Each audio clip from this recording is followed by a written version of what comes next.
Hallo und herzlich willkommen zu diesem Video, in dem ich mal wieder etwas Lebenszeit gegen Erleuchtung eintauschen möchte. Und zwar deswegen, weil wir uns dieses Mal Icy Light angucken. Das ist ein neues Model, was dazu dient, ein Bild nicht neu zu belichten, aber die Lichtverhältnisse in einem Motiv zu ändern oder einem Hintergrund anpassen zu können. Und ich hatte ziemlich viel Spaß mit Rumprobiererei in den letzten Tagen. Und deswegen möchte ich euch das gerne mal zeigen. Und in diesem Video werde ich euch jetzt die Bildbearbeitungen zeigen. Da habe ich nicht 7, nicht 8, nicht 9, nein, ganze 4 Beispiele vorbereitet. Und die gehen wir mal durch gleich. Und wir springen direkt rein. Morgen kommt dann wahrscheinlich noch ein Video für Videobearbeitung. Das werde ich jetzt splitten. Eins für Bilder, eins für Videos. Ne? Also, dass ihr schon mal Bescheid wisst. So, gut. Das Ganze findet ihr hier auf dieser GitHub-Seite. Das Icy Light Comfy UI Native Implementation dafür. Link packe ich euch natürlich in die Beschreibung und da schauen wir mal eben ganz kurz rein. Und zwar Installation der Nose ist wie gehabt, also entweder mit Git Clone oder über den Manager. Das kann ich gleich auch nochmal zeigen. Und es gibt hier auch die Models. Die könnt ihr auch über den Manager installieren oder hier über diesen Link direkt. Und hier gibt es 3 Models. Das Fcon würde ich ignorieren. Es steht auf der GitHub-Seite, dass das noch weiteres Training irgendwie bekommen hat, aber dann im Vergleich zu dem FC-Model nicht so gut war. Deswegen bleiben wir beim FC und beim FBC. Und was ist der Unterschied zwischen den beiden?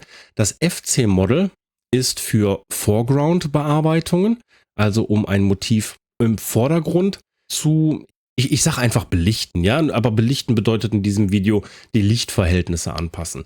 Also um einen Vordergrund zu belichten, und das FB-Model ist dafür da, einen Vordergrund an den Hintergrund anzupassen. Und das merke ich mir immer so, wenn ich einfach an das F denke, das ist der Foreground und hier hat man Foreground, Background. Also so merke ich mir die. Die könnt ihr runterladen, die kommen in euren UNet-Folder. Wenn wir uns das mal kurz angucken. In Comfy UI Models und dann gibt es hier einen UNet-Folder, da kommt das Ganze rein. Ich habe sie hier nicht drin, weil ich meine Models ausgelagert habe mit der entsprechenden YAML-Datei. Hier, extra Model Paths, hatte ich auch schon mal in einem anderen Video drüber gesprochen. Und da kommen wir auch zu einem Knackpunkt. Wenn ihr die Dateien ausgelagert habt, ladet die hier runter und packt die in den UNet-Folder rein, weil...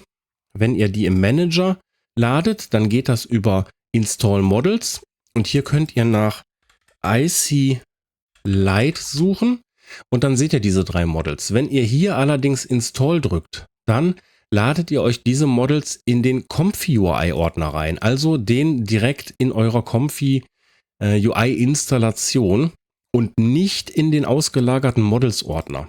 Ne? Nur, dass ihr Bescheid wisst, weil ich habe zum Beispiel 2 Comfy-Instanzen, eine für Development, eine mehr oder weniger Productive, auch für die Videos und so. Damit beide Installationen dann denselben Model-Folder benutzen können, habe ich das Ganze über die YAML ausgelagert. Und wenn ihr hier installiert, landet das in eurer Installation, aus der ihr heraus diesen Install-Button drückt. So, Install Custom Nodes, sucht hier am besten, also entweder auch nach Icy Light, aber ihr könnt auch nach dem Autor suchen und das ist KeyJ. Und da findet ihr zum einen hier unten die Comfy UI Icy Light. Das sind die wir brauchen. Comfy UI Native Nodes für Icy Light. Aber wir werden auch im Verlaufe dieser Videos, also es sind ja 2, hatte ich ja angekündigt, auch die KJ Nodes für Comfy UI brauchen. Die verlinke ich euch auch unten nochmal zur GitHub-Seite. Das sind diese hier. Die Beschreibung ist sehr dürftig ausgefallen. Die wird aber, oder die beinhaltet ein paar Nodes, die wir brauchen werden. Deswegen packt euch die beiden direkt in eure Custom Nodes rein und dann können wir das Ganze auch starten. Als allererstes werden wir mal einen Default Workflow laden, wie gehabt. Ich tausche hier hinten schon mal die Save Image Node aus gegen eine von mir. Save Image. Ich möchte das Ganze nämlich in einem anderen Ordner haben und den nenne ich Icy Light. So, wir werden hier ein bisschen Platz brauchen nach hinten raus, deswegen schiebe ich das Ganze schon mal hier rüber. Ja, den Sampler auch. Ich muss immer mal ein bisschen selbst kurz überlegen, weil IC Light Workflows können irgendwie ja, ein bisschen unübersichtlich werden, habe ich gemerkt. So, Seed setzt sich auf 0, Fixed, Steps 25. Wir brauchen ein bisschen mehr als normal. Die CFG müssen wir runterdrehen. Mit einer niedrigeren CFG funktioniert es besser, beziehungsweise gilt aber auch, dass je niedriger die CFG ist, umso mehr halten wir uns am Input. 3 ist so ein ganz guter Wert. Wenn ihr ein bisschen mehr Prompting-Einfluss haben wollt, dreht es ruhig ein bisschen hoch. IC Light funktioniert auch damit. Allerdings, um am Original zu bleiben des Input-Bildes, bleibt da ein bisschen niedriger. Sampler Name, nein, falsch, DPM, PP2M und Keras. So, der Rest kann bleiben. Die Empty Latent werden wir nicht brauchen. Da sehen wir gleich warum. Und als Model nehme ich mal Photon. Einfach weil es auf der Beispielseite auch so genommen wurde. Und dann fangen wir mal an. Was brauchen wir jetzt für IC Light? Als allererstes brauchen wir ein Input-Bild. Dann nehme ich eine Load Image Node und nehme mal unsere blonde Frau von Pexels. So. Von IC Light selber, die Nodes findet ihr dann hier im Ordner IC Light, brauchen wir erstmal Load and Apply IC Light. Und da sehen wir schon, da kommt ein Model rein, das hängen wir rüber und verbinden das mit unserem Sampler. Das war es dann schon mit dieser Node. Worauf wir hier allerdings achten müssen, wir wollen jetzt erstmal nur den Vordergrund bearbeiten. Deswegen nehme ich das FC-Model hier an der Stelle. So, weiterhin brauchen wir IC Light, das IC Light Conditioning. Und das Ganze sieht so aus. Hier sieht man schon ziemlich klar, wir müssen einmal Positive und Negative Prompts miteinander verbinden und zum Sampler durchschleifen. Das Latent hier brauchen wir nicht. Dafür brauchen wir aber eine VAE. Und hier haben wir schon Foreground und Background. Den Multiplier können wir so lassen, wie er ist. So, für den Foreground. Den müssen wir jetzt ein bisschen vorbereiten. Und zwar, wir nehmen hier erstmal eine Scale Image to Side Node. Verbinden die hier hin und ich möchte die Höhe auf, sagen wir mal, 768 skaliert haben. So, da könnt ihr auch niedriger reingehen, wie ihr möchtet. Das ist euch überlassen. So, danach schicken wir das in einen VAE-Encode. So, und ich kann euch schon mal sagen, wir können hier hinten eine Reroute für die VAE hinpacken, weil gefühlt 1000 Verbindungen später notwendig werden. So, wir packen das einmal hier rein und das Latent, was wir dann encoded haben, geht in den Foreground. Gut, jetzt haben wir hier natürlich noch keine Verbindung. Was wir hier nämlich brauchen, ist eine Lichtangabe und das findet in Form von Schwarz-Weiß-Bildern, aka Masken statt und dafür kriegen wir von IC Light auch schon etwas spendiert, und zwar eine Simple Light Source. Und was das Ganze macht, können wir uns gleich angucken. Ich werde hier trotzdem schon mal eine weitere VAE-Encode rüberziehen, die VAE verbinden, die Light Source da verbinden und die kommt hier hinten in den Sampler ins Latent Image rein. Jetzt müssen wir die natürlich noch auf die Größen unseres Bildes anpassen. Das heißt, wir haben hier Width und Height, die können wir auslagern. Width und Height. So, einmal die Width verbinden, einmal die Height verbinden und dann hat unsere Light Source dieselbe Größe wie unser runterskaliertes oder hochskaliertes, je nachdem, Eingangsbild. Und jetzt können wir das Ganze auch schon mal probieren, nachdem wir hier ein bisschen die Prompts bearbeitet haben. Hier sage ich mal a woman, lit by oder lit through a window. Und noch High Detail Masterpiece, einfach weil es im Beispiel auch so genannt wurde. Es wird noch Cinematic angegeben. Ich hätte noch gerne Sharp Focus und hier unten nehmen wir noch ein paar Negatives mit rein. So. Und ich würde sagen, wir starten das Ganze mal und gucken, was passiert. Hier unten sehen wir schon, die Simple Light Source hat schon getriggert. Wir kriegen jetzt eine Lichtquelle von links nach rechts angegeben. Also links ist es weiß, rechts ist es schwarz. Das heißt, links soll es hell sein, rechts dunkel. Und das Bild ist auch schon durchgelaufen und wir sehen, im Gegensatz zu unserem Ursprungsbild, unserem Eingangsbild hier unten, haben wir jetzt den Prompt umgesetzt gekriegt, lit through a window. Und das Fenster befindet sich links und unser Motiv wird jetzt von links aus einem Fenster heraus beleuchtet. Wir können jetzt hier zum Beispiel unten auch sagen, wir wollen jetzt einmal die Bottom Right Light nehmen. Dann kriegen wir einen Gradient, der ja, von unten rechts beleuchtet.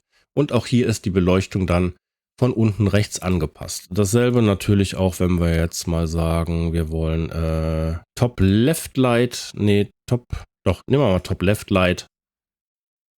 Dann funktioniert das auch. Jetzt ist unsere Lichtquelle hier oben links und wir kriegen das Bild so neu belichtet. Wir können hier natürlich auch sagen, wir möchten andere Farben haben, wie zum Beispiel, wir möchten jetzt mal ein bisschen mehr Orange. Ich hoffe, ich habe Orange getroffen. Na, nicht ganz. Gradients funktionieren auch. Wir sehen, die Beleuchtung passt sich dann dementsprechend an. So, ich setze das nochmal wieder auf weiß zurück, weil wir können auch eigentlich den Prompt ändern und zum Beispiel sagen, Disco Lighting, Neon Lighting, Cyan and Pink. Lassen das einmal laufen und wir sehen, dass wir auch den Gradient umgesetzt bekommen haben und jetzt eine Cyan- und pinke Neonbeleuchtung erhalten.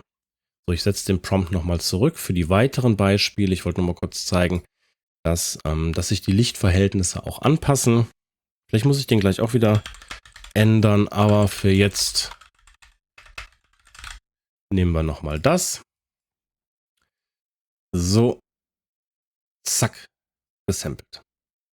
Das ist die eine Variante und einfachste Variante. Die nehmen wir jetzt aber mal wieder raus. Und ich zeige euch die nächste. Und zwar mit dem Manual Masking. Natürlich können wir auch in unseren Eingangsbild reingehen und per Maskierung irgendwie sagen, wo wir unsere Lichtverhältnisse haben wollen. Sagen wir mal hier und hier unten.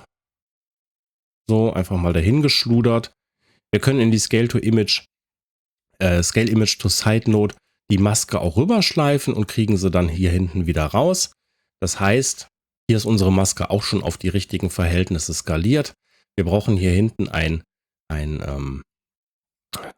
Bild, also ein Image. Deswegen machen wir jetzt mal Mask to Image. Da ist es schon, Convert Mask to Image. Verbinden die mal hier, sagen, das ist unsere Lichtquelle und gucken mal, was passiert. Ich kann schon sagen, wir müssen da ein bisschen nachbessern. Aber unsere Maske wurde schon übernommen. Wir sehen, wir haben jetzt unsere maskierten Bereiche beleuchtet und die anderen sind dunkel geblieben. Natürlich ist es immer ganz gut, wenn wir noch ein Mask Blur dazwischen nehmen, damit das Ganze ein bisschen weicher vonstatten geht. Hier können wir, ich mache hier einmal ein Preview Mask rein. So, hier können wir schon mit höheren Werten reingehen. 20 ist eigentlich immer eine ganz gute, ganz guter Weichzeichnungsfaktor, reicht aber nicht für IC Light, wie man hier sieht. Die Bereiche sind immer noch im Dunkeln. Deswegen, wenn wir hier mal richtig aufblähen mit 150, dann dauert das natürlich ein bisschen mit der Berechnung, aber wir kriegen wesentlich bessere Schattierungen und dementsprechend fällt die Belichtung des Bildes an sich auch besser aus. Wenn euch das Ganze noch zu hell ist, könnt ihr auch noch hingehen. Und zwar habe ich hier noch Mask Curves. Das kommt übrigens alles aus der Young Suite. Ne? Das ist meine eigene Suite. Link ist auch unten in der Beschreibung, könnt ihr auch benutzen. Die Mask Curves können wir an der Stelle verwenden, nicht um die Kurven an sich zu benutzen, sondern wir können hier ein bisschen mit der Brightness zum Beispiel runtergehen. Ja, ich habe die Preview nicht verbunden. So, es ist ein bisschen dunkler geworden. Und wir sehen dann hier auch, dass wir hiermit ein bisschen die Lichtverhältnisse anpassen können. Wir können es auch noch ein bisschen hochdrehen. Dann wird es noch ein bisschen heller wieder in der Mitte. Und das spiegelt sich direkt auch in unserem Ergebnis wieder. Das ist die zweite Variante. Also mit direktem Masking im Input-Bild und dann ein bisschen die Maske bearbeiten, in ein Bild umwandeln und dann als Foreground verwenden. Für die dritte Variante habe ich auch was Neues gebastelt und zwar, ich muss mal kurz überlegen, was brauchen wir noch? Das Convert Mask to Image weiß ich nicht, lasse ich mal, wir brauchen die nicht mehr, wir können eine neue Blur gleich einsetzen. Ich setze mal das Bild hier zurück, wir sagen Clear und Save. Die Maske brauchen wir auf jeden Fall nicht mehr. Ich kann die verbunden lassen, das macht nichts. Was wir jetzt allerdings machen, ist, wir nehmen mal ein zweites Inputbild. Und zwar nehme ich da Firelight, habe ich im Vorfeld vorbereitet. Und was wir hier jetzt machen können, ist, wir müssen dieses Bild auch erstmal wieder skalieren auf unseren richtigen Werte. So, wir setzen das Bild da rein. Was sind jetzt unsere richtigen Werte? Wir wollen das Bild auch auf die Höhe skalieren und zwar auf dieselbe Höhe, wie wir es oben haben. Und zwar Scale to lagern wir aus, nehmen uns die Höhe von hier oben und hängen die rein. Also wir wollen das Bild schon auf unser bereits skaliertes Bild runter oder rauf skalieren, je nachdem. Und das machen wir so. Weiterhin werden wir jetzt eine Crop Node aus den Essentials benutzen und uns das Bild noch zurechtschneiden. Und hier lagern wir die Width und die Height aus. So, und nehmen die Width und die Height aus unserem skalierten Ursprungsbild. Jetzt können wir hier schon die Position des Croppings nehmen. Ich würde mal sagen, wir nehmen Bottom Center und gucken uns das Ganze einmal an. Ich mache hier hinten die Preview Node mal aus, damit der Sampler nicht losgeht. Und da ist noch was schief. So, ich habe es eben gefixt. Der Fehler war, dass ich hier die Width angeben musste und dann Scale to Width von dem hier. Jetzt haben wir die richtigen Maße erhalten. Und was wir jetzt hiermit machen können, ist, es gibt jetzt eine Light Source Mask, die habe ich eingebaut. Und was die nämlich macht, ist, wir können uns das Ganze mal hier hinten angucken in einem Mask Preview, wenn ich es dann auch schaffe, es richtig zu schreiben. Was die macht, ist, die nimmt sich die Lichtquellen aus einem Bild heraus, beziehungsweise die hellsten Stellen, weil das wahrscheinlich die Lichtquellen sind, und macht daraus eine Maske. Und diese Maske können wir jetzt wieder hier oben in unsere Convert Mask to Image reinhängen, als Lichtquelle verwenden. Und gedacht war das Ganze mehr oder weniger dazu. Die werden wir auch noch in einem Video, wo ich euch zeige, wie man Videos erstellt. Klingt besser, ne, als Video.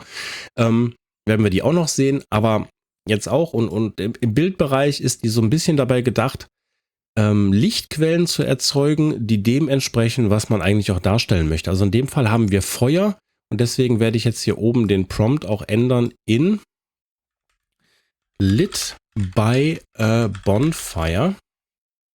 Und wir schauen uns das Ganze mal an. Achso, ich muss die Output-Node wieder anmachen natürlich. Und damit erhalten wir das hier. Ne? Also das dient dazu, das Ganze ein bisschen zu unterstützen. Halt, ich dachte mir dabei, es ist vielleicht besser, wenn man jetzt per Prompt angeben möchte, von was für eine Art Lichtquelle das Motiv angestrahlt wird. Dann hilft es vielleicht auch, wenn ich direkt aus einem entsprechenden Bild mir ein typisches Lichtmuster dafür nehmen kann. Wir können das jetzt auch nochmal ändern. Ich nehme zum Beispiel mal City Lights, probieren wir einfach mal aus. Kann sein, dass ich jetzt hier nochmal eben die Scale Node ändern muss. Ja, muss ich. Wir sehen, es passt nicht. Jetzt muss ich mal hier eben auf Height umschalten. So, dann haben wir wieder die richtigen Maße. Und wir sehen auch, dass sich die Lichtquellen hier dementsprechend anpassen. Natürlich können wir jetzt auch hier wieder dann nicht mehr Lit by a Bonfire, sondern ich mache mal einfach schludrig Disco Light und wir gucken mal, was passiert. Ja. Wir können das Cropping ändern. Wir wollen jetzt eigentlich mehr den rechten Bereich einmal haben. Also hier die Ecke aus dem Bild. Dann sieht das Ganze so aus. Wir können auch die Farben anpassen. Pink and Cyan. Oh, das ist sehr pink. Krass. Okay, aber ich denke, you get the point. So, die dritte Variante für ein Bild, die ich euch zeigen möchte, das wäre dann die Background-Variante. Also sprich, wenn wir den Foreground auf dem Background anwenden wollen. Ich lösche hier nochmal eben alles. Wir brauchen eine zweite Load Image, die kann bleiben für den Background. Wir müssen diese auch auf unsere gleiche Höhe skalieren. Und wir müssen sie auch croppen, das war dumm. So, den Crop lasse ich drin. Und zwar, wie machen wir das jetzt? Erstmal müssen wir natürlich das Model hier oben auf das FBC-Model, ne, Foreground, Background wechseln.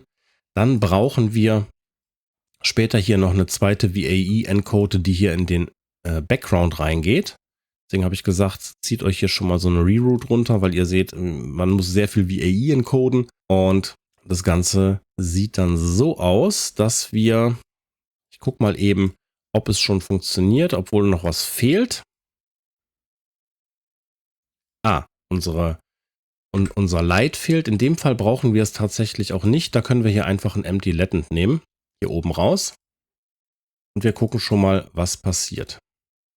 So, das Ganze sieht jetzt so aus. Wir sehen schon, er hat den Background genommen und die Beleuchtung ein bisschen angepasst. Aber wir kriegen hier auch noch irgendwie so ein bisschen komisches Geschluder. Und dafür müssen wir hier vorne ein bisschen mehr Platz haben. Weil wir müssen den Hintergrund aus unserem Motiv entfernen. Dafür nehme ich die Remove Background Noise aus den Essentials, hänge unser Bild da rein. Wir nehmen eine Remove Background Session und zwar Human Segmentation. So, das Ganze sieht dann wie folgt aus. Ich mache mir hier mal den Output eben wieder aus, dass wir nur die Previews sehen. So, das Ganze wurde jetzt so raus extrahiert. So sieht das Ganze jetzt hier aus.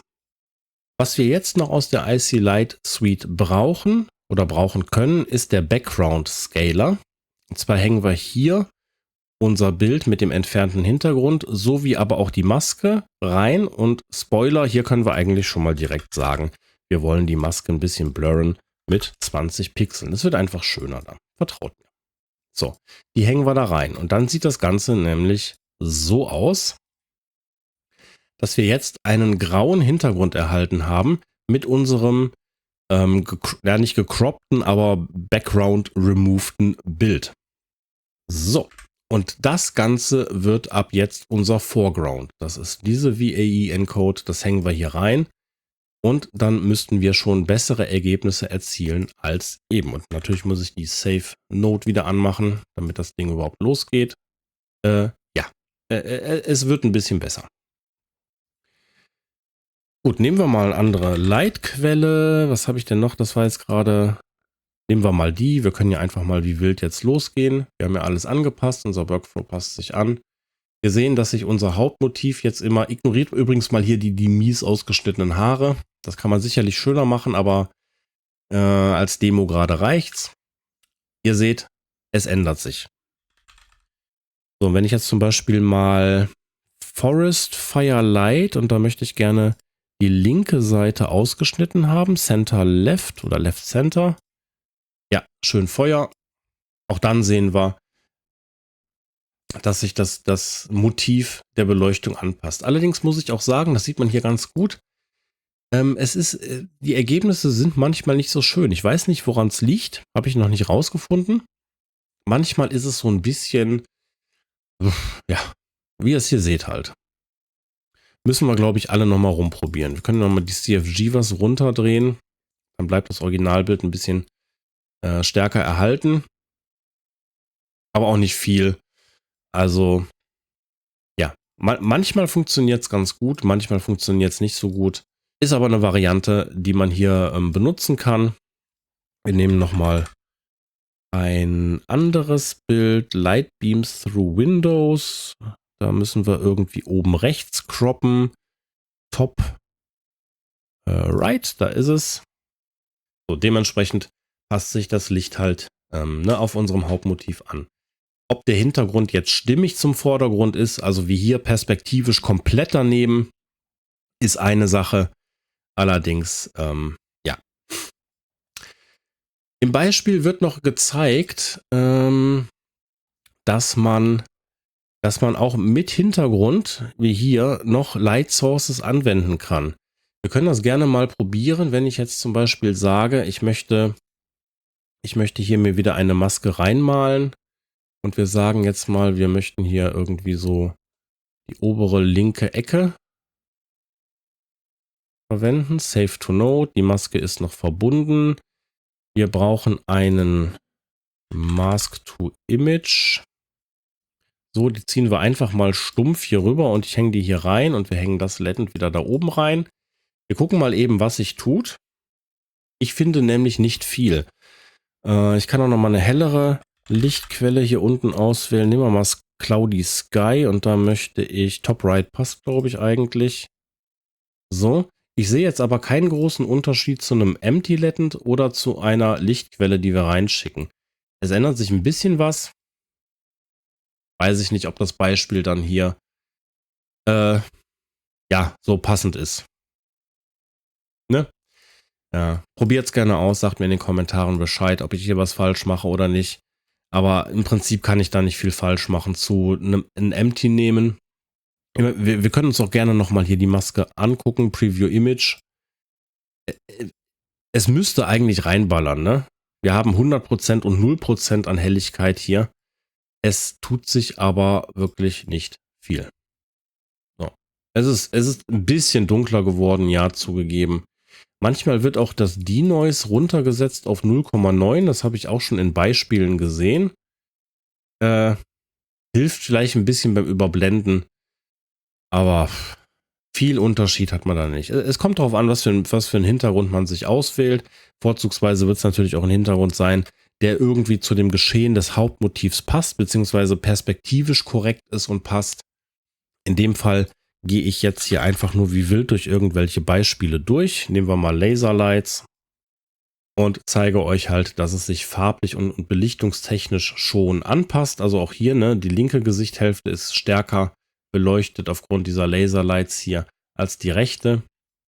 Allerdings weiß ich nicht genau, warum er hier dann im Vergleich mal unser gecropptes Bild, was diese Artefakte hier nicht aufweist, zum Output. Huch, wieso machst du einen Doppelklick? Lass das mit dem Doppelklick. Ja, aber das ist die letzte und vierte Variante in diesem Video, wie ihr Vordergrund und Background zusammenbringen könnt. Probiert da gerne selber mit rum. Und wir sehen uns ansonsten wieder im nächsten Video, wo ich euch auch mal ein paar Videovarianten dazu zeige. In der Zwischenzeit hüpft doch gerne auf unseren Discord, scannt einfach den eingeblendeten QR-Code und ja, ich hoffe, wir sehen uns im nächsten Video wieder. Bis dahin viel Spaß beim Rumspielen und Rumexperimentieren. Macht es gut und tschüss!